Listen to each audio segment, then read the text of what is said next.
नमस्कार, practical education point पर मैं आपका स्वागत करता हूं। आज की इस वीडियो में हम 17 अगस्त को ग्रुप डी की तीनों शिफ्टों में आए मैथ के क्वेश्चंस को देखेंगे। मैंने इस वीडियो में एग्जाम की मैक्सिमम क्वेश्चन को कवर करने की कोशिश करी है, जिससे आपको आइडिया हो जाएगा कि एग्जाम में किस किस तरह के क्वेश्चंस आ रहे हैं और हमें उन्हें कैसे सोल्व करना चाहिए। चलिए फर्स्ट क्वेश्चन हम देखते हैं। एक लड़के की एक निश्चित दूरी को जाने वह वापस आने में औसत चाल 15 किलोमीटर प्रति घंटा है। यदि वह 20 किलोमीटर प्रति घंटे की चाल से जाता है तो वापस आने में उसकी औसत चाल क्या होगी। देखिए औसत चाल का तरीका क्या है, इसमें किस तरह क्वेश्चन आ रहे हैं, उसको कैसे करना है वो तरीका मैं आपको बताता हूँ। बहुत शॉर्टली तरीका है। देखिए अगर मान लीजिए कोई व्यक्ति एक निश्चित दूरी जाता है और उतनी ही दूरी किसी और अन्य चाल से वापस आता है, यानी कि आपको दो चाल दी जा रही है और उन दोनों चालों से एक ही दूरी तय की जा रही है, तो औसत चाल कैसे निकालेंगे इसको हमें समझना है। देखिए मान लीजिए दो चाल है आपके पास, एक तो है x किलोमीटर प्रति घंटा और एक है y किलोमीटर प्रति घंटा, और इन दोनों से एक ही दूरी तय करी जा रही है, तो औसत चाल क्या होगी, एवरेज स्पीड क्या होगी, 2xy upon x plus y, ये होगी एवरेज स्पीड। और एवरेज स्पीड तो उसने दी है 15 किलोमीटर प्रति घंटा, और इनमें से एक चाल उसने दी है, मान लीजिए ये वाली दी है उसने 20 किलोमीटर प्रति, और इसका मान उसने हमसे पूछ लिया। अब एवरेज स्पीड कितनी है, 15 किलोमीटर प्रति घंटा, बराबर 2 इंटू एक्स का मान क्या है इसमें 20, वाई का मान हमें यहां से निकालना है, और यहाँ पर x प्लस वाई यानी कि 20 प्लस वाई। 5 से हम इसे काट लेंगे, ऊपर से ऊपर काट सकते हैं, 5 दिया 15 और 5 0, इसकी गुणा इधर करेंगे तो 20 दिया 60 प्लस 3 बराबर ये हो जाएगा 4 दूनी 8 बार। वाई को एक साइड में ले जाइए, इधर जाके माइनस हो जाएगा, तो 8 में से 3 घटाएंगे 5, वाई बराबर कितना हो जाएगा, तो y की वैल्यू कितनी निकल के आएगी, 5 से जब हम इसे काटेंगे तो 12 किलोमीटर प्रति घंटा। तो ये इसकी वापस आने की चाल होगी। क्लियर है बात। आइए अब नेक्स्ट क्वेश्चन देखते हैं। एक वर्ष पूर्व साकेत और तिलक की आयु का अनुपात 5:6। एक वर्ष पूर्व का मतलब प्रेजेंट से एक साल पहले इनकी आयु यानी कि साकेत और तिलक की आयु का अनुपात था 5:6, और 4 साल बाद इनकी आयु का अनुपात कितना हो जाएगा, 6:। साकेत की वर्तमान आयु हमें बताने की क्या होगी। तो देखिए अभी मैंने आपको बताया है इससे पहले क्वेश्चन में कि अनुपातों का आपस में कोई रिलेशन नहीं होता है, चाहे अनुपात किसी भी चीज का दे रखो, अनुपातों में रिलेशन हमें बनाना पड़ेगा। अब इनमें कैसे रिलेशन हम बनाएंगे, देखिए साकेत और तिलक ये दो व्यक्ति हैं, और इनकी आयु में वर्तमान में जितना अंतर होगा, एक साल पहले भी उतना ही अंतर रहा होगा और 4 साल बाद भी उतना ही अंतर रहेगा। यानी कि दो व्यक्ति की आयु में अंतर कभी भी कम या ज्यादा नहीं होता, कभी चेंज नहीं होता। आप एग्जाम्पल समझ लीजिए, आप और आपका भाई अगर आज आपसे 2 साल बड़ा है, तो 3 साल पहले भी 2 साल बड़ा ही रहा होगा और 5 साल बाद भी 2 साल बड़ा ही रहेगा, हमेशा 2 साल का अंतर। तो ऐसे ही इन दोनों में हमेशा अंतर समान। यहाँ पर अंतर कितना आ रहा है, 1, यहाँ पर अंतर कितना आ रहा है, 1। अब इनमें अंतर समान है तो हमें कुछ करने की जरूरत है ही नहीं। अगर अंतर समान ना होता तो हम इनको समान, तो फिलहाल अंतर समान है तो कुछ करने की जरूरत नहीं है। सीधा देखिए कि यहाँ पर साकेत की आयु कितनी है, 5 वर्ष, और यहाँ पर कितनी हो गई है, 6 वर्ष, यानी कि कितने वर्ष बढ़ी है, 1 वर्ष। आप चाहो तो यहाँ पे भी देख सकते हो, यहाँ पर भी 1 ही वर्ष बढ़ी है, यानी कि इसके हिसाब से इन दोनों आयु में 1 वर्ष का अंतर है, जबकि वास्तव में इन दोनों आयु में कितने वर्ष का अंतर है, ये 1 साल पहले की है, ये 1 साल 4 साल बाद की। तो इनका अंतर निकालने के लिए इसमें से आप इसे माइनस कर देंगे, तो जब इसमें से घटाएंगे तो ये जुड़ जाएंगे, क्योंकि एक माइनस का एक प्लस का है, तो जब घटाते हैं ना, माइनस के 1 में से जब 4 घटाएंगे तो ये जुड़ जाएंगे, 5 आ जाएगा, यानी कि अंतर कितना आएगा इन दोनों का, 5 वर्ष। जबकि अंतर आ कितना रहा है हमारा, 1 आ रहा है, तो 1 को 5 बनाने के लिए क्या करना है, 5 गुना कर दीजिए, तो हर संख्या को आप 5 गुना कर दीजिए तो वो रियल बनती चली जाएगी, लेकिन हम उसी को 5 गुना करेंगे जिसकी हमें वैल्यू चाहिए, बाकी को करने से टाइम वेस्ट नहीं करना। तो हमें बताना है साकेत की वर्तमान आयु, तो साकेत को बढ़ा लीजिए बस 5 गुना, 5 गुना बढ़ाएंगे तो 5 पंजे 25। तो साकेत की 1 साल पहले 25 आयु थी, तो वर्तमान में कितनी होगी, 1 साल जोड़ देंगे। जब 1 साल पहले 25 का था तो आज कितना होगा, 1 साल जोड़ दीजिए 26 वर्ष। ये साकेत की वर्तमान आयु। क्लियर है बात। नेक्स्ट क्वेश्चन है, किसी त्रिभुज का कोण ए 40 डिग्री। देखिए कोई त्रिभुज है, यह है कोण ए मान लीजिए, और ये बी है तो ये सी है। उसने कहा है कि कोण ए 40 डिग्री है, ये 40 डिग्री है, कोण बी 70 डिग्री है। तो कोण ए का बाह्य कोण हमें बताना है क्या होगा। अब इसका हमें बाह्य कोण बताना है, तो बाह्य कोण निकालने के लिए हम क्या करेंगे, इस लाइन को आप आगे बढ़ा दीजिए, तो ये जो बनेगा ये होता है बाह्य कोण। तो इसको हमें निकालना है, इसे निकालने के लिए क्या करना होगा, ये पूरी लाइन 180 डिग्री की होती है, इसमें से अगर ये 40 डिग्री माइनस कर देंगे तो ये वाला कोण आ जाएगा, यानी कि बाह्य। तो 180 में से आप 40 को माइनस कर दीजिए तो बचेगा कितना, 140। तो ये इसका आएगा बाह्य। क्लियर है। नेक्स्ट क्वेश्चन है, 11,250 रुपए को एबीसी में इस प्रकार बांटा जाता है। टोटल धनराशि है 11,250 रुपए। इस प्रकार बांटा जा रहा है एबीसी में कि ए तथा बी का जो अनुपात है, ए और बी का अनुपात है 5:2। बी व सी का अनुपात है 7:13। तो हमें बताना है कि सी के हिस्से में कितने रुपए आएंगे, सी के हिस्से के रुपए हमें बताना। देखिए इस टाइप के क्वेश्चन को कैसे करना है एग्जाम में आपको, यहाँ पर बी है यहाँ पर बी है। देखिए ये दो अनुपात आपको दिए हैं, सबसे पहले एक बात समझ लीजिए कि अनुपातों का आपस में कोई रिलेशन नहीं होता है, हमें उनमें रिलेशन बनाना पड़ता है। रिलेशन कैसे बनाएंगे, यहाँ पर बी है और यहाँ पर बी है, तो दोनों जगह बी का समान इक्वल होना चाहिए कि नहीं होना चाहिए। तो अगर बी का मान दोनों जगह मान समान होना चाहिए, लेकिन उसने नहीं दिया है, तो हमें इनको समान करना पड़ेगा। समान कैसे करेंगे, 2 और 7 से कटने वाली संख्या कौन सी है, 14। तो इन्हें 14 पे इक्वल कर लीजिए, इसको भी 14 बना लीजिए और इसको भी 14 बना लीजिए। इसको 2 गुना किया तो इसके साथ वाले को भी 2 गुना करना पड़ेगा, 5 दूनी। इसको हमने 2 गुना करा, सॉरी इसको हमने 7 गुना करा है तो इसके साथ वाले को 7 गुना, 7 पंजे 35। इसको 2 गुना किया तो इसके साथ वाले को भी 2 गुना, 13 दूनी। अब देखिए उसने बोला है कि एबीसी में इतना धन बांटा गया है, और हमारे हिसाब से एबीसी में कितना धन बांटा गया, ए को तो दिया उसने 35, बी को दिया उसने 14 और सी को कितना दिया है 26। तो तीनों को आप जोड़ दीजिए तो एबीसी का धन आ जाएगा हमारे हिसाब से कितना है वो पता चल जाएगा।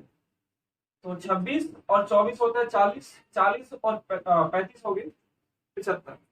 तो टोटल हमारे हिसाब से एबीसी में 75 रुपए बांटे जा रहे हैं, जबकि उसके हिसाब से कितने बांटे जा रहे हैं, 11,250 रुपए। तो हमारे 75 उसके कितने के बराबर है, तो हमारे एक की वैल्यू क्या होगी, 75 से भाग कर देंगे। ये हमारे जितने के भी बराबर होंगे ना, हम उसे उतने से ही भाग कर देंगे तो हमारे एक की वैल्यू हो जाएगी कि हमारा एक रियल में कितने के बराबर है। अब हमें बताना है कि सी की वैल्यू कितनी है, तो सी की वैल्यू हमारे हिसाब से कितनी है 26। तो 26 की वैल्यू देखते हैं कितनी है, जब हमारे एक की वैल्यू इतनी है तो हमारे 26 की वैल्यू तो इससे 26 गुना हो जाएगी, गुना 26 कर देंगे। काट लीजिए से, 25 से काटेंगे 3 बार, 25 से काटेंगे 25 चौका 100, 12 बज गए 125 हो गए, 25 पंजे 125, 3 बार कट गए। 3 से काटेंगे 150, 150 और इसकी गुना करेंगे तो कितना आएगा, 15 6 का 90, जीरो बाद में लगा लेंगे, 15 6 का 90, जीरो वहां से लगा 9, 15 दूनी 30 और 9 39 और 1 जीरो पीछे बचे। तो यानी कि सी की जो धनराशि होगी वो कितनी होगी, 3,900। बात समझ में आई। अब नेक्स्ट क्वेश्चन देखते हैं। नेक्स्ट क्वेश्चन बोर्ड मास पे आधारित है। इसमें हमें क्या करना होता है, देखिए बी और डी एम ए एस, ये इसका तरीका है। यानी कि पहले हम ब्रैकेट खोलेंगे, फिर ऑफ खोलेंगे, ऑफ का मतलब का, यानी कि इसमें गुना होगा, फिर डिवाइड करेंगे, फिर मल्टीप्लाई करेंगे, फिर ऐड करेंगे, फिर सब्ट्रैक्ट। ये चीज है, इस पे आधारित है ये क्वेश्चन। तो हमें सबसे पहले देखिए इसमें क्या करना पड़ेगा, ये दो तीनों है ही नहीं इसमें, ये दो तो है ही नहीं, बस ये चार है इसमें। तो पहले हम क्या करेंगे, भाग। भाग ये कर लो या ये कर लो, दोनों एक साथ भी कर सकते हैं, कोई ऐसी बात नहीं है। 3 से काटेंगे, ये कितना हो गया 9, प्लस 5 से काटेंगे, ये कितना हो गया 2, माइनस 1। तो 9 और 2 11, 11 में से 1 घटाएंगे, कितना आएगा, इसका आंसर कितना आता है। ये बहुत इजी क्वेश्चन था। चलिए अब नेक्स्ट देखते हैं हम। नेक्स्ट क्वेश्चन है, कोई धन किसी साधारण ब्याज की दर से 1/4 वर्ष में 1/4 वर्ष में 41/40 गुना हो जाता है। यानी कि जो भी धन होगा वो इतने समय में कितना हो जाएगा, 41/। इसका मतलब क्या है कि अगर हम धन को मान ले 40, तो इतने वर्ष में वो हो जाता है 41। तो कितने रुपए एक्स्ट्रा हुए हैं, 1 रुपया एक्स्ट्रा हो गया, यानी कि 1 रुपया ब्याज मिला है। मूलधन से जितना भी बढ़ता है ना ये, वो सब क्या होता है, ब्याज। तो 1 रुपया ब्याज मिला है कितने समय में, 1/4 वर्ष। तो 1 वर्ष में कितना मिलेगा, पहले हम वो निकालेंगे, क्योंकि जो ब्याज होता है वो 1 वर्ष का देखा जाता है, जो ब्याज दर होता है, तो 1 साल का हमें ब्याज निकालना पड़ेगा। अब ये 1 रुपया ब्याज तो मिला है इतने वर्ष का, तो 1 वर्ष का कितना होगा, इतने समय से भाग कर देंगे आप, 1/4 से भाग करेंगे, तो 4 ही कम 4 ही ऊपर चला जाएगा। तो 1 वर्ष में इसका मतलब 4 रुपए ब्याज मिलते हैं इस हिसाब से। तो दर हमें बताने की दर क्या होगी, देखिए 40 रुपए तो इसका मूलधन था, और उस पर 1 साल में कितना ब्याज मिलता है, 4 रुपए। तो कितने परसेंट ब्याज मिला है, उसके लिए गुना 100 करते हैं। 0 से 0 कैंसिल, 4 से 4 कैंसिल, तो कितना बचता है 10%। तो 10% इसकी ब्याज दर। क्लियर है बात। नेक्स्ट क्वेश्चन देखते हैं हम। एक व्यक्ति किसी वस्तु को 25,000 रुपए में खरीदता है, उसने परचेज किया है, कॉस्ट प्राइस किसके कितनी है, इसका मतलब इसकी 25,000 कितने में उसने परचेज किया, और 23,750 में वो बेच देता है। सेलिंग प्राइस कितना है इसका, 23,750 रुपए, इतने में उसने बेच दिया। तो उसे कुल कितने प्रतिशत की हानि हुई, हमें ये बताओ। देखिए अगर कोई व्यक्ति 25,000 में सामान खरीदेगा और 23,750 में बेचेगा तो हानि होगी, क्योंकि मूलधन से कम में बेच रहा है, जितने में खरीदा था उससे कम में बेच रहा है, तो हानि होगी। अब कितने की हानि है, इसमें से आप इसे माइनस कर दीजिए, तो घटाएंगे कितना आएगा, माइनस कर दीजिए, ये आएगा 50, 2 और 1, 1250 रुपए की इसका मतलब उसे हानि हुई। अब इसी हानि को हमें प्रतिशत में चेंज करना है। देखिए हानि हो या लाभ, अगर हमें उसको प्रतिशत में निकालना है तो प्रतिशत में निकालने के लिए हमें उसकी कंपेरिजन करनी पड़ती है क्रय मूल्य। क्रय मूल्य कितना है 25, यानी कि 25,000 रुपए पर उसे 1250 रुपए की हानि हुई। तो कितने प्रतिशत की हानि हुई है, गुना 100 कर देंगे। बस कैलकुलेशन करनी है, 2 जीरो से ये 2 जीरो काट देंगे और 0 से 0 काट देंगे, 25 से काटेंगे 5 बार और 5% आ जाएगा। कितने प्रतिशत की उसे हानि। क्लियर है। नेक्स्ट क्वेश्चन है, 36 सेंटीमीटर को किलोमीटर में बदलें। देखिए 36 सेंटीमीटर है और इसको हमें किलोमीटर में चेंज करना है। देखिए 2 तरीके होते हैं, एक तो बड़ी यूनिट को छोटी यूनिट में कन्वर्ट करना, और एक होता है छोटी यूनिट को बड़ी यूनिट में कन्वर्ट करना। जैसे एक एग्जांपल मैं लेता हूं, पहले मैं यहाँ पे लिख देता हूं, बड़ी को छोटी में कन्वर्ट करना या छोटी को बड़ी यूनिट में कन्वर्ट करना। कैसे करते हैं वो तरीका आप लोग समझ लीजिए, तो कई बार हमें कंफ्यूजन रहता है कि हमें गुना करना है या भाग करना है, तो वो तरीका मैं आपको बता रहा हूँ, यहाँ पर कंफ्यूजन आपकी इससे दूर हो जाएगी। देखिए अगर हम बात करते हैं 2 घंटे, अब 2 घंटे को हमें मिनट में चेंज करना है, तो घंटे होती है बड़ी यूनिट और मिनट होती है छोटी यूनिट। तो क्या करें, आपको पता है कि 2 घंटे में कितनी मिनट होती है, 120 मिनट होती है कि नहीं होती है। तो कैसे हमने कहा उस चीज को समझ लिया। 1 घंटे में होती है 60 मिनट, तो 2 घंटे में कितनी मिनट होगी, इसमें 60 से हमने गुना ही तो करी है, तो कितना हो गया है 120, ये मिनट में। यानी कि अगर हमें बड़ी यूनिट को छोटी यूनिट में कन्वर्ट करना है तो हमें गुना करनी पड़ेगी, गुना। अगर हमें छोटी यूनिट को बड़ी यूनिट में कन्वर्ट करना है, यानी कि 120 मिनट है, इसको हमें एक घंटे में बदलना है, तो क्या करना पड़ेगा? 120 मिनट में कितने घंटे होते हैं? 2 घंटे होते हैं, हमें पता है ये वाली बात।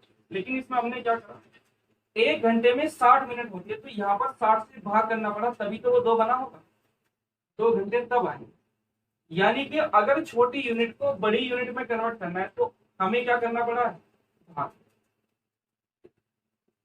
इस बात का आपको ध्यान रखना है कि बड़ी यूनिट को छोटी यूनिट में कन्वर्ट करना है तो गुना करनी पड़ेगी, और छोटी यूनिट को बड़ी यूनिट में कन्वर्ट करना है तो भाग करना है। अब हमें इसमें क्या करना है, सेंटीमीटर को हमें किलोमीटर में चेंज करना है। सेंटीमीटर तो होती है छोटी यूनिट और किलोमीटर होती है बड़ी यूनिट, तो हमें छोटी को बड़ी में कन्वर्ट करना है, तो इसका मतलब क्या करना पड़ेगा? हाँ। अब कैसे करें उसको समझिए। सबसे पहले देखिए कि किलोमीटर और सेंटीमीटर में क्या रिलेशन है। 1 किलोमीटर की अगर हम बात करते हैं, इस 1 किलोमीटर को पहले हमें मीटर में चेंज करना है। 1 किलोमीटर में कितने मीटर होते हैं? 1000, यानी कि इसमें 1000 से अगर हम गुना कर देते हैं तो ये मीटर में चेंज। अब ये मीटर में हो गया, इसको हम सेंटीमीटर में चेंज करेंगे। 1 मीटर में कितने सेंटीमीटर होते हैं? 100 सेंटीमीटर, यानी कि इसमें अगर आप 100 से गुना कर देंगे तो ये सेंटीमीटर में चेंज हो जाएगा। यानी कि 1 के पीछे कितनी जीरो आ गई है? 3 और 2 5, 5 जीरो आ गई है, तो ये सेंटीमीटर में चेंज। यानी कि किलोमीटर से सेंटीमीटर बनाने के लिए हमें क्या करना पड़ता है? 5 जीरो, यानी कि 1 लाख की कैलकुलेशन करनी पड़ती है। अब 1 लाख से हमें गुना करना है कि भाग करना है, ये आपको पता ही सकते हैं, क्योंकि हमें छोटी यूनिट को बड़ी यूनिट में करना है, और क्या करना पड़ेगा हमें? तो बस इसको आपको भाग करना, 1 लाख से आप इसे भाग कर दीजिए। बहुत इजी है, बस थोड़ा सा आपको समझना। इससे भाग करेंगे तो क्या होगा? देखिए 5 जीरो है तो ऊपर पॉइंट के बाद 5 अंक आने चाहिए, तो 5 अंक कैसे आएंगे? देखिए यहाँ पर 36 है, 2 अंक तो यही हो गए, 3 अंक और चाहिए, तो 3 लगा दीजिए इधर, 0 1 2 3, और फिर लगा दीजिए यहाँ पे पॉइंट, तो ये आंसर है। क्लियर है बात? अगर आपको सही से समझ में आ रहा है तो वीडियो को लाइक जरूर कर देना। नेक्स्ट क्वेश्चन देखते हैं। एक घन के किसी फलक का परिमाप, कोई घन है,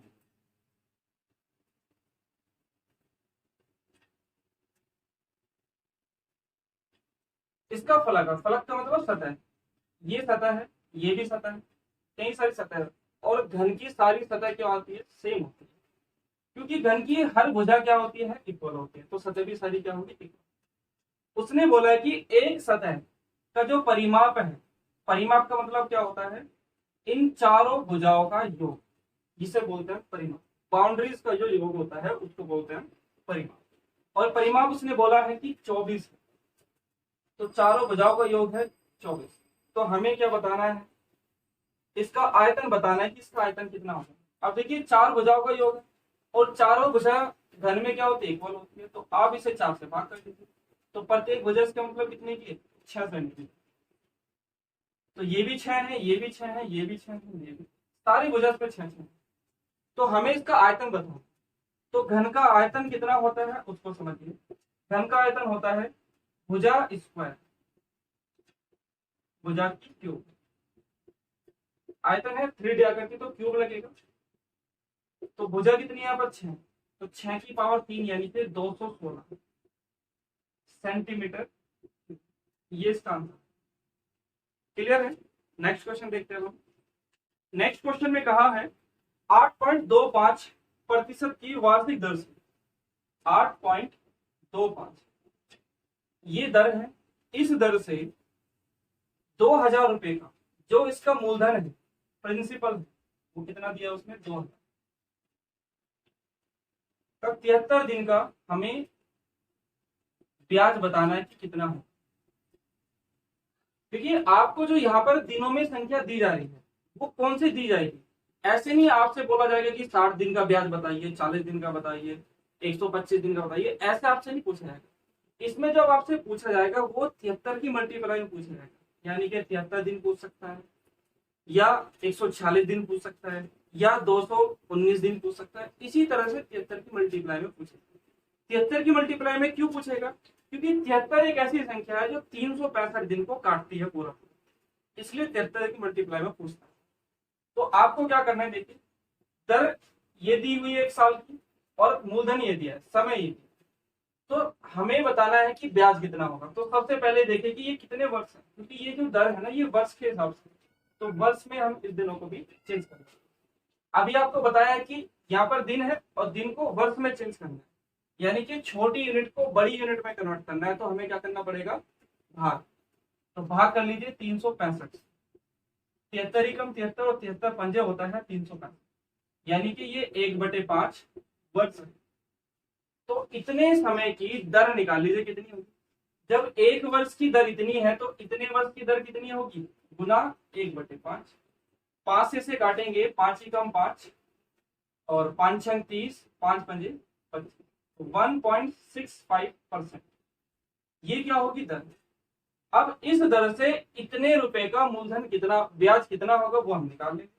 2000 रुपए का हमें इतना परसेंट निकालना है, तो गुना 1.65 बटे, पॉइंट हटाएंगे नीचे 2 जीरो, इन 2 जीरो से ये 2 जीरो कैंसिल हो जाएंगे, 20 पंजे 100 और 5 से काटेंगे तो ये आएगा 5 दिया 15, 5 दिया 15, 33 रुपये। तो इसका जो ब्याज आता है वो कितना आता है, 33। क्लियर है। वीडियो पसंद आ रही है तो लाइक जरूर कर देना। नेक्स्ट क्वेश्चन है, यदि x 20, 28 और 36 के औसत का 60%, देखिए 20, 28 और 36 इनके औसत का 60% क्या है, x है। यानी कि औसत क्या होता है, देखिए औसत का तरीका होता है, औसत बराबर होता है कुल योग बटे कुल संख्या। ये औसत का तरीका है, औसत का फॉर्मूला है। अब इसमें हमें उसने कहा है कि औसत, इन सब का जो औसत है उसका 60% है x, तो x की वैल्यू हमें बतानी क्या होगी। तो पहले इनको योग निकालेंगे, कुल योग बटे कुल संख्या, संख्या कितनी है टोटल, तो इसे 3 से बात कर देंगे। तो ये तो आया हमारा औसत, और इसका अगर हम 60% निकाल देंगे, 60 बटे ऐसे तो 60% निकालेंगे तो ये आएगा x, ये x के बराबर। तो यहाँ से x की वैल्यू निकालनी क्या होगी, यानी कि बस कैलकुलेशन करनी है और कुछ नहीं है इसमें। 20 से काटेंगे 3 बार और 20 से काटेंगे 5 बार, 3 से काट दीजिए 1 बार, सबको जोड़ेंगे कितना आएगा, 6 और 8 14, 4 हाथ से लगाई, 3 और 4 7, 7 और 1 8 बटे 5 बराबर कितना हो गया x। तो x की वैल्यू कितनी आती है, यहाँ से इससे काटेंगे 5 ही कम 5, 3 बच गए 34 हो गए, 3 पंजे 5 छंग 30, 6 बार बचा कितना 4, पॉइंट लगाएंगे 40 हो गए और 5 8 40, तो x बराबर कितना हो गया 16.8। क्लियर है। नेक्स्ट क्वेश्चन ऐसा ही है, 20 40 50 एक्स वाई का औसत 45 है। देखिए इसमें संख्या दी गई है 20 40 50 एक्स और वाई, ये संख्या दी गई है और इनका औसत उसने बोला है कि 45 है। तो एक्स और वाई का औसत हमें बताना है क्या होगा।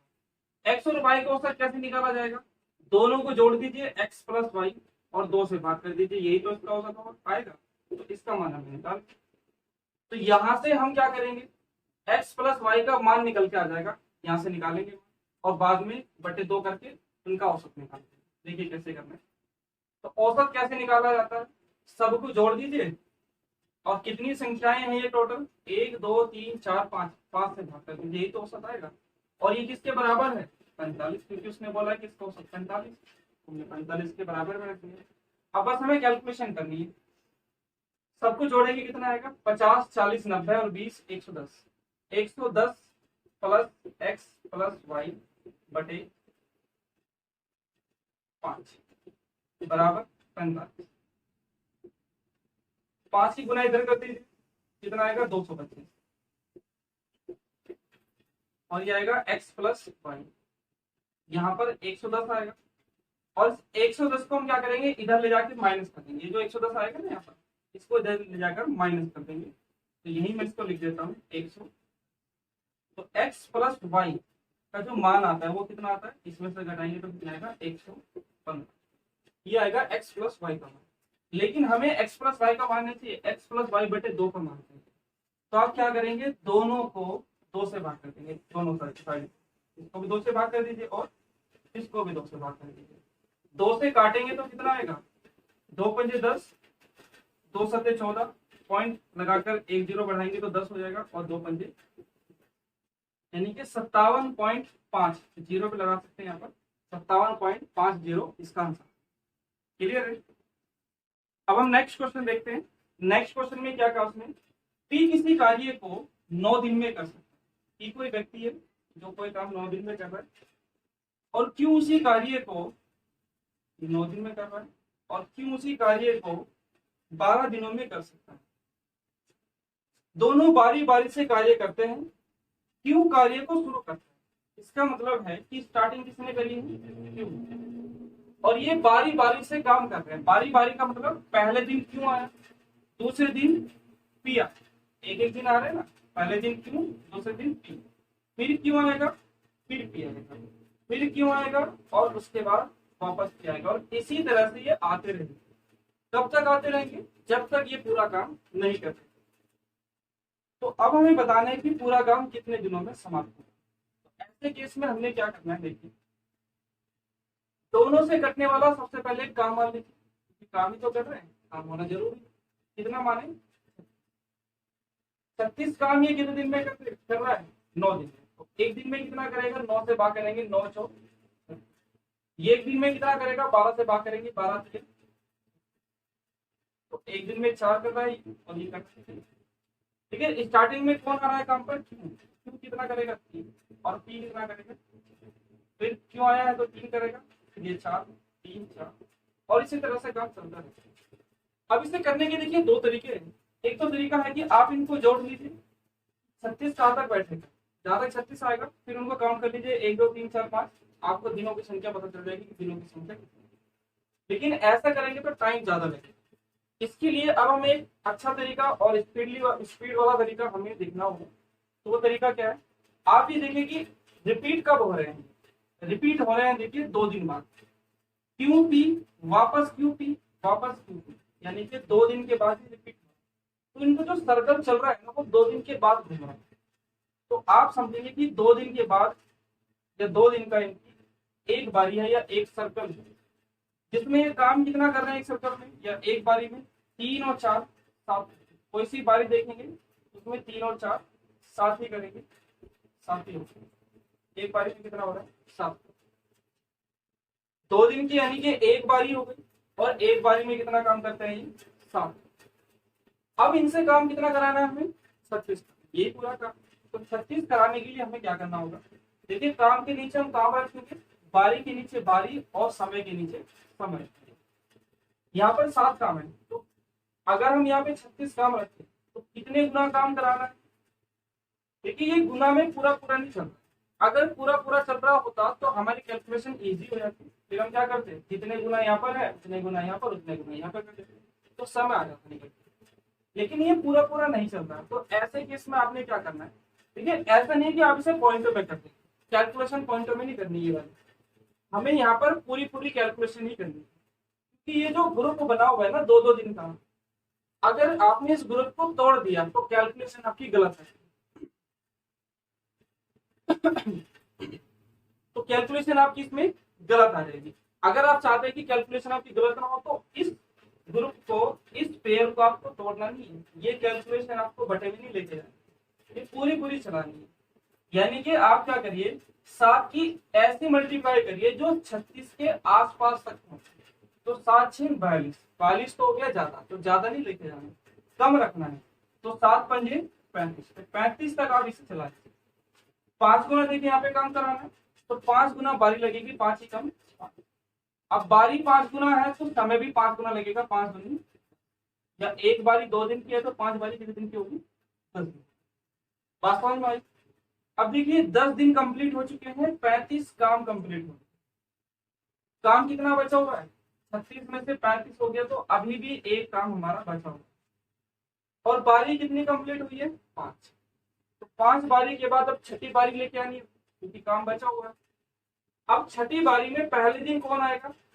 पहले दिन आता है क्यों। अब क्यों एक दिन में कितना काम करता है? देखिए बारी शुरू होने पर पहले दिन आएगा क्यों और दूसरे दिन आएगा Q। इस तरह से काम हम दोबारा करा सकते हैं जो बचा हुआ काम। तो क्यों एक दिन में कितना करता है? 3 काम, लेकिन कराना कितना है? 1 काम। तो पूरा एक दिन तो नहीं लेगा, एक दिन में तो 3 करता है। तो एक करने में कितना समय लेगा?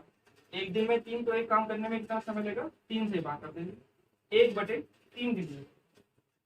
तो कितना समय हो जाएगा ये देखिए, 10 दिन तो ये हो गए, इसमें 1/3 ऐड कर देंगे।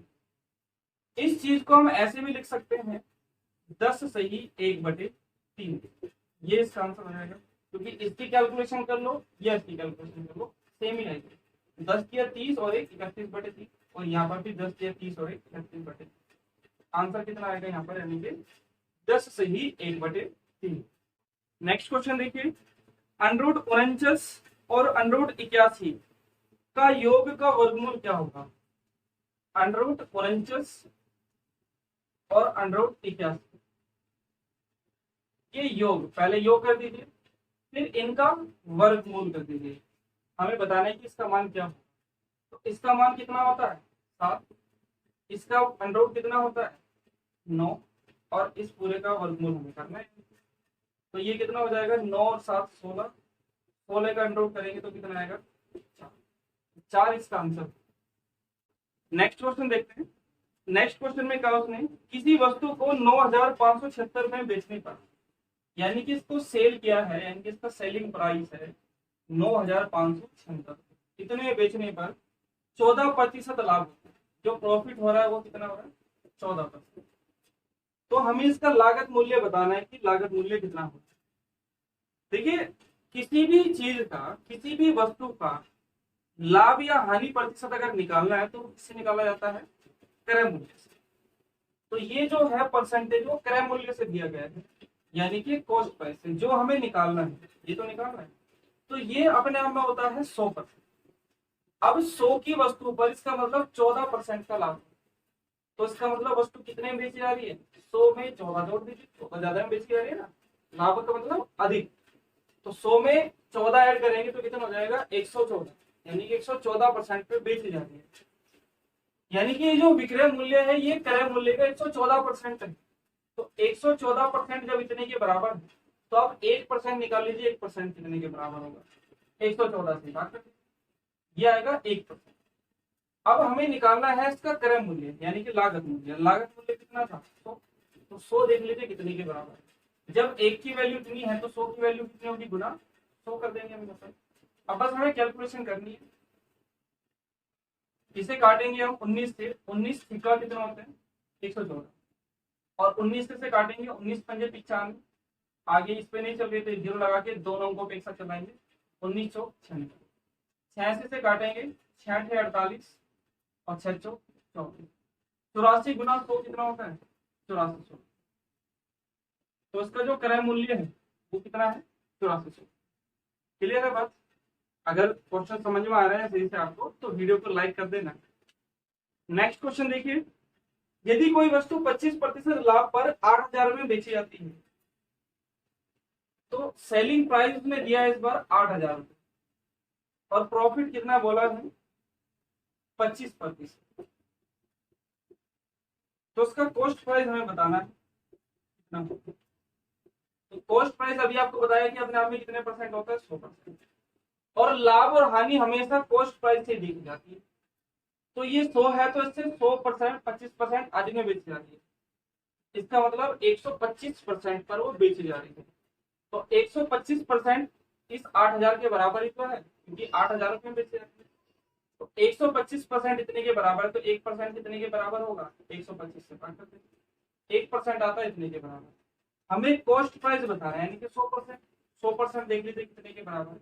जब 1 की वैल्यू इतनी है तो 100 की वैल्यू कितनी होगी? गुना। बस कैलकुलेशन कर दीजिए। 25 से काटेंगे 5 बार, 25 से काटेंगे 4, 5 से काटेंगे 16 पंजे से 1600 और 16 चौका 64। तो 6400 रुपये इसका क्रय मूल्य आ जाएगा। क्लियर है बात? नेक्स्ट क्वेश्चन है, उस बेलन की त्रिज्या ज्ञात कीजिए जिसका आयतन 3850 रुपए है। ठीक है, त्रिज्या हमें बतानी है और उसका जो आयतन है वो बोला उसने 3850 सेंटीमीटर क्यूब, सेंटीमीटर या सेंटीमीटर। ये इसकी रेडियस यानी कि त्रिज्या हमें बतानी है कि क्या हो, और ऊंचाई भी उसने दी है, ऊंचाई दी है उसने 25 सेंटीमीटर। अब देखिए इस तरह के क्वेश्चन एग्जाम में बहुत आ रहे हैं। आपको क्या करना है, देखिए कुछ आयतन के फॉर्मूले आपको याद होने चाहिए, जैसे कि बेलन का आयतन,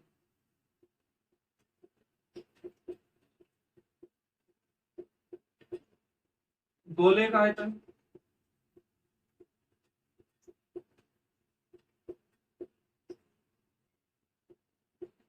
घन का आयतन, घनाभ का आयतन। ये चीज आपको पता होनी चाहिए, इन्हीं पे ज्यादातर क्वेश्चन पूछे जा रहे हैं। आप चाहो तो शंकु का आयतन भी लिख सकते हैं, ये भी आप याद रख सकते हैं। बेलन का आयतन क्या होता है, पाई आर स्क्वायर एच, ये तो होता है बेलन का आयतन। गोले का आयतन होता है 4/3 पाई आर क्यूब। घन का आयतन होता है भुजा स्क्वायर, भुजा क्यूब। घनाभ का आयतन क्या होता है, लंबाई गुना चौड़ाई गुना ऊंचाई। और शंकु का आयतन कितना होता है, जो बेलन का आयतन होता है ना उसको बस 3 से भाग कर देना है, यानी कि 1/3 कर देना आपको, पाई आर स्क्वायर एच, ये होता है शंकु। क्लियर है बस। अब इसमें क्या कहा गया है कि बेलन का आयतन ये है, हमें त्रिज्या बतानी है कितनी होगी, ऊंचाई लिखनी है। बेलन का आयतन क्या होता है, ये लिखा हुआ आपके सामने, पाई आर स्क्वायर एच। इसका मतलब इसका मान दिया है कितना, 3850। इसमें बस उठा के मान रख दीजिए।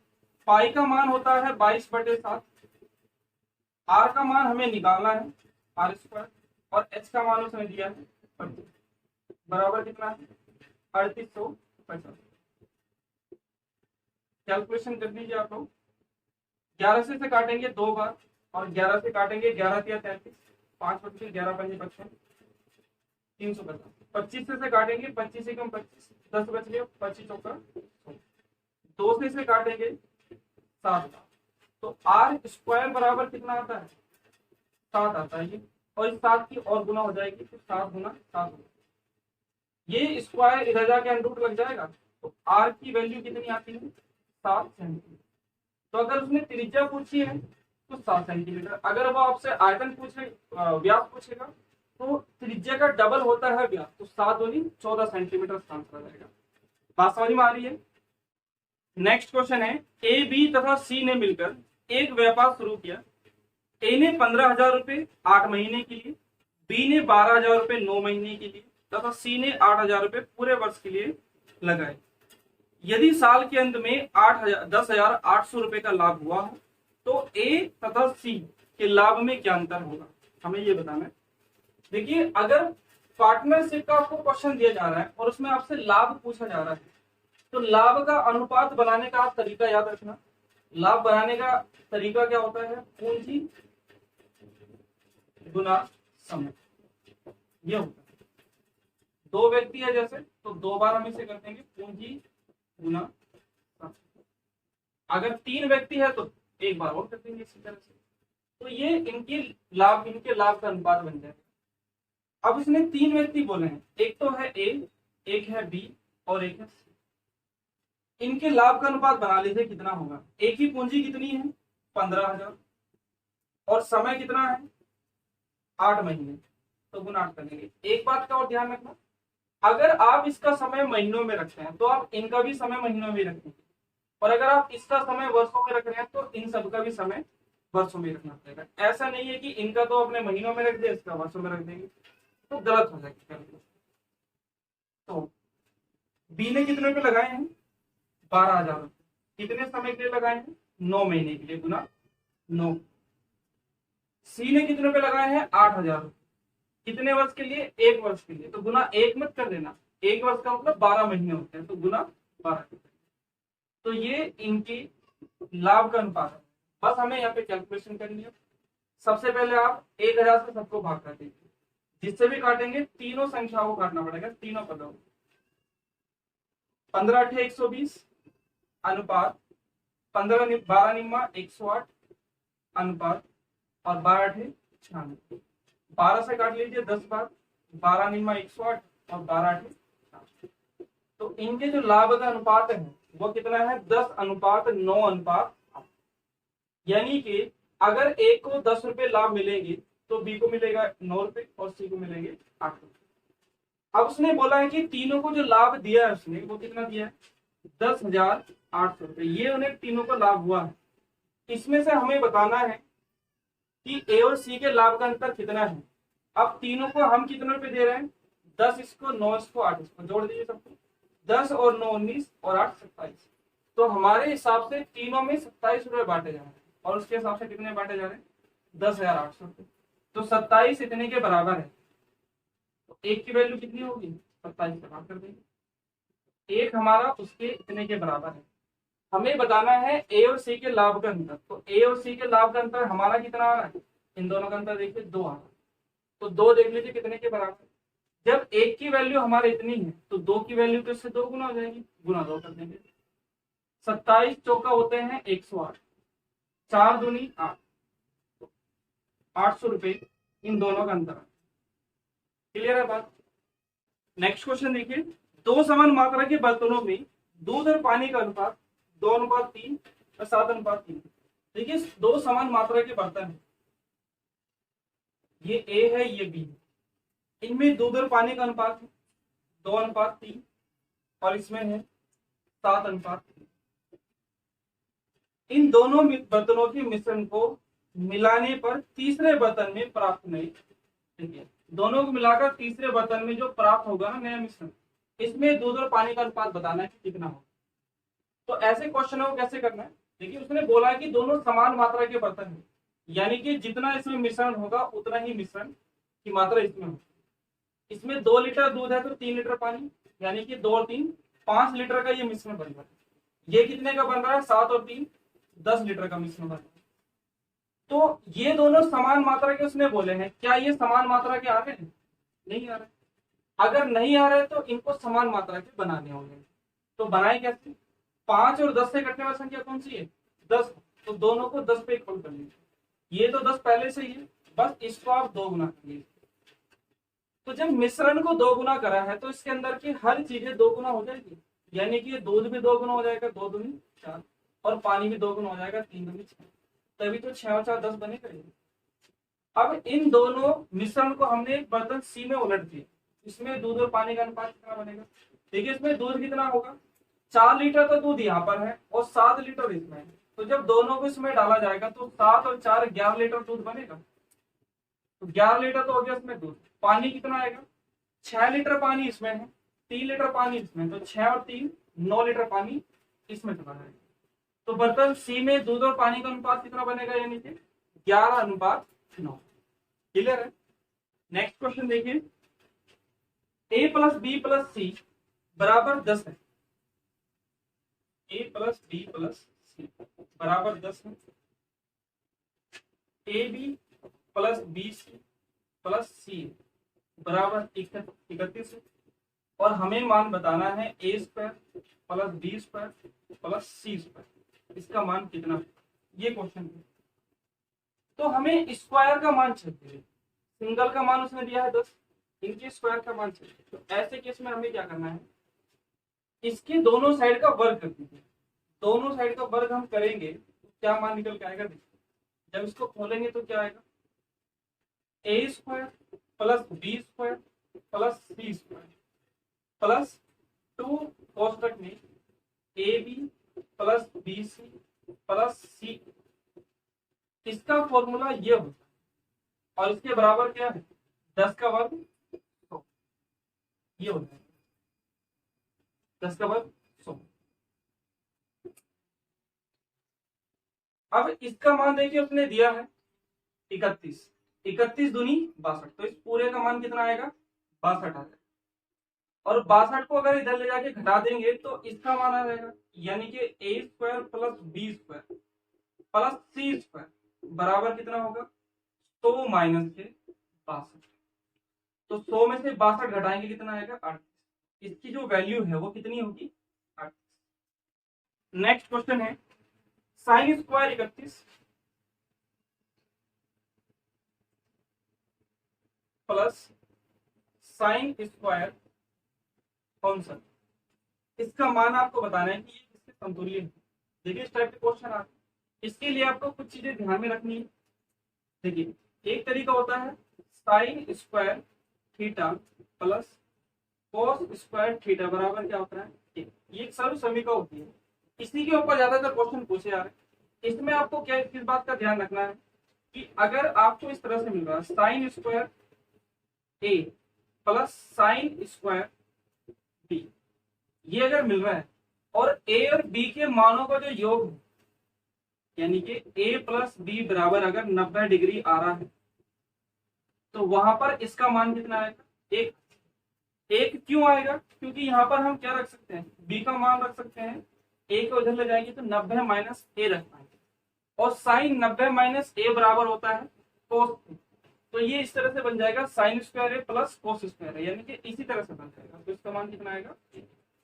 इसी तरह से अगर ये चीज लिखी हुई है कोस स्क्वायर ए प्लस कोस स्क्वायर बी और ए और बी का मान 90 डिग्री है तो भी इसका मान कितना आएगा 1 ही आएगा।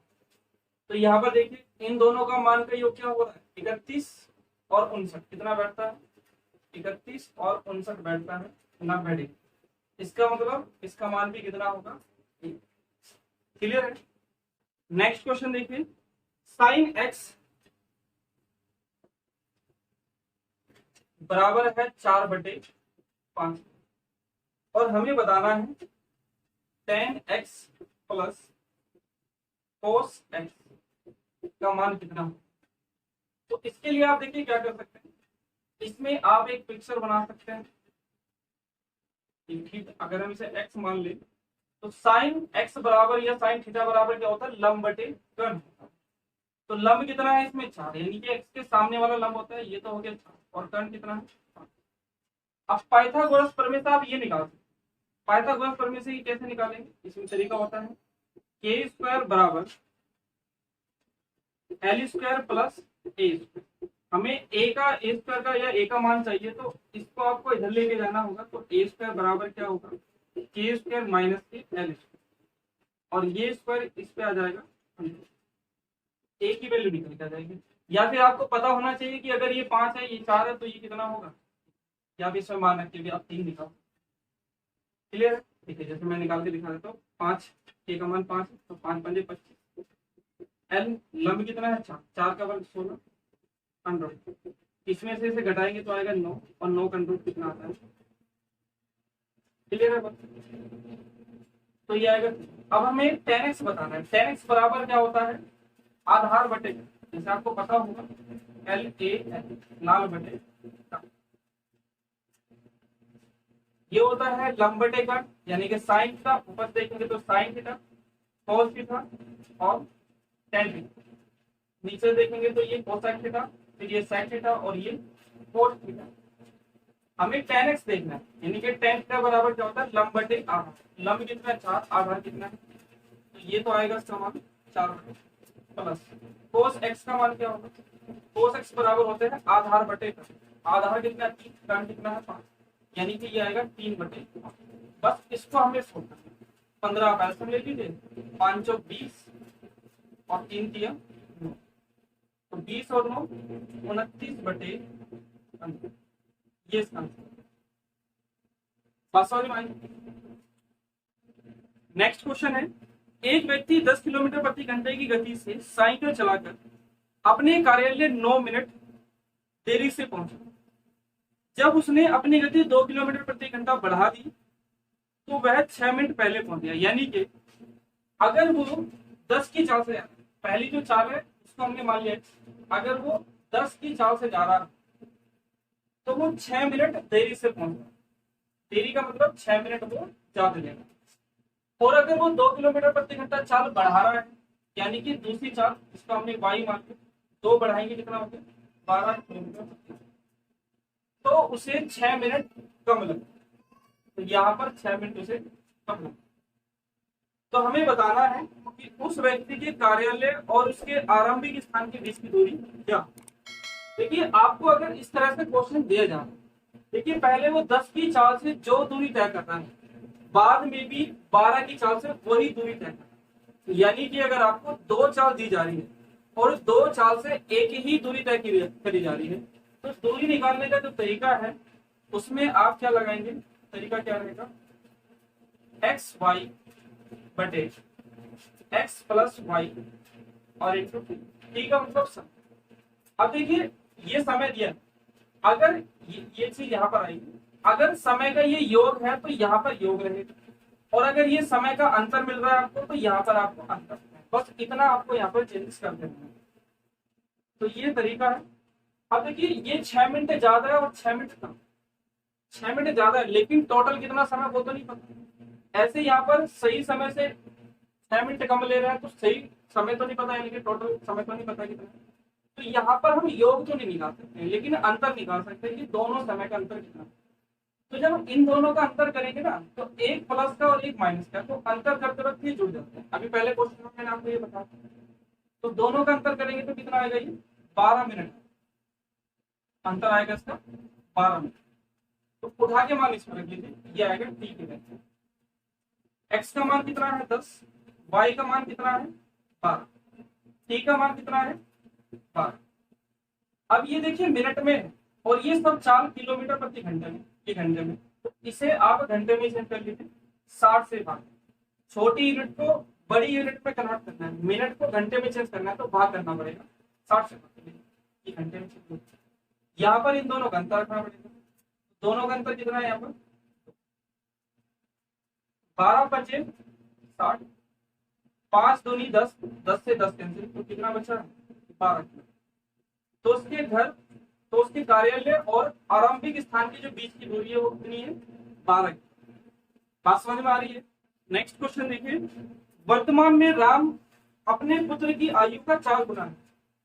प्रेजेंट में राम जो है अपने पुत्र की आयु, जो सन है उससे कितना है 4, यानी कि यहाँ पर 1 वर्ष अगर पुत्र की आयु है तो इसकी कितनी होगी राम की 4, प्रेजेंट की बात है।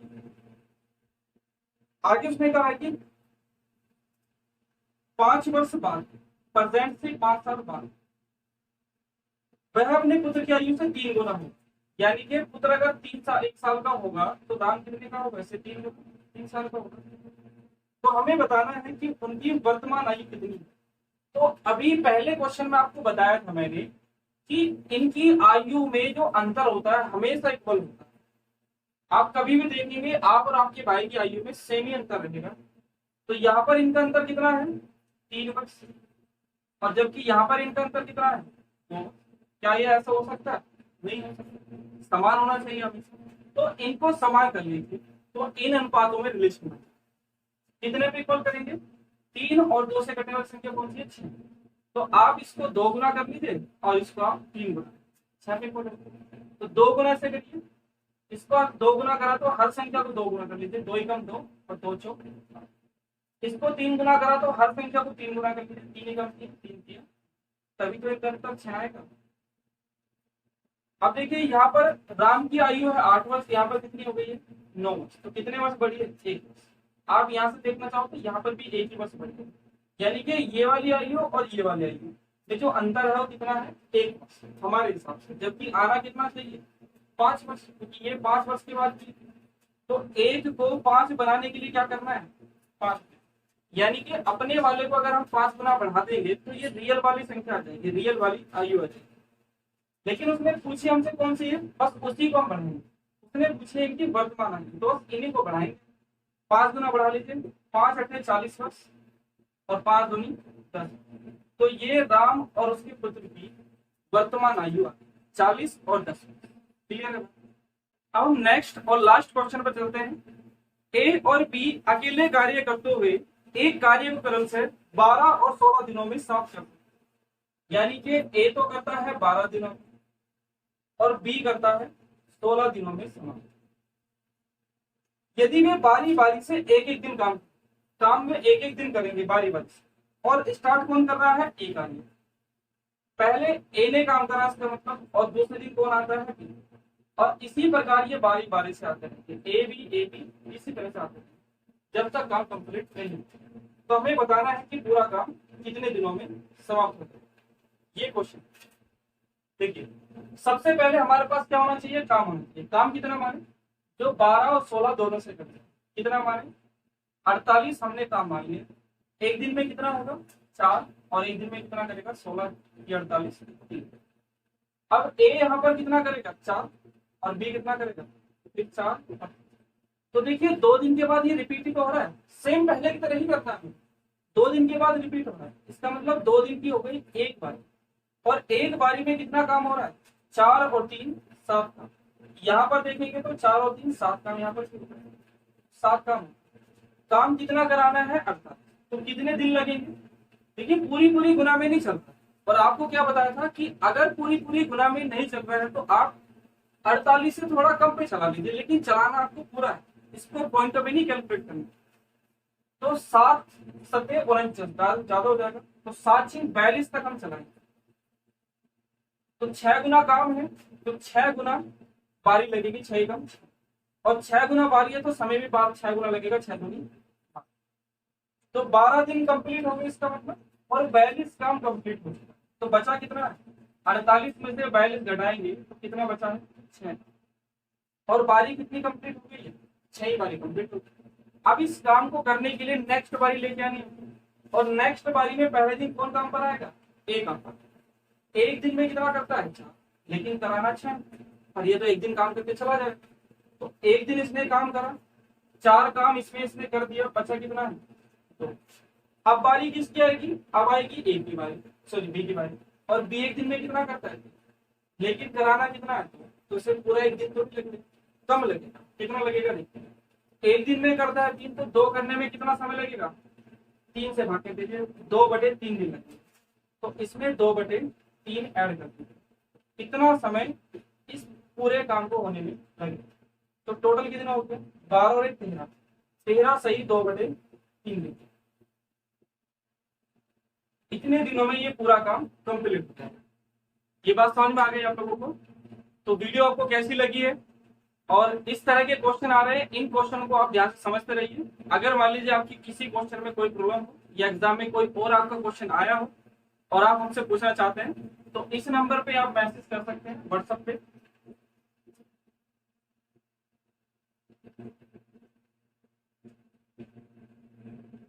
इस नंबर पे आप हमें क्वेश्चन भेज सकते हैं। नमस्कार।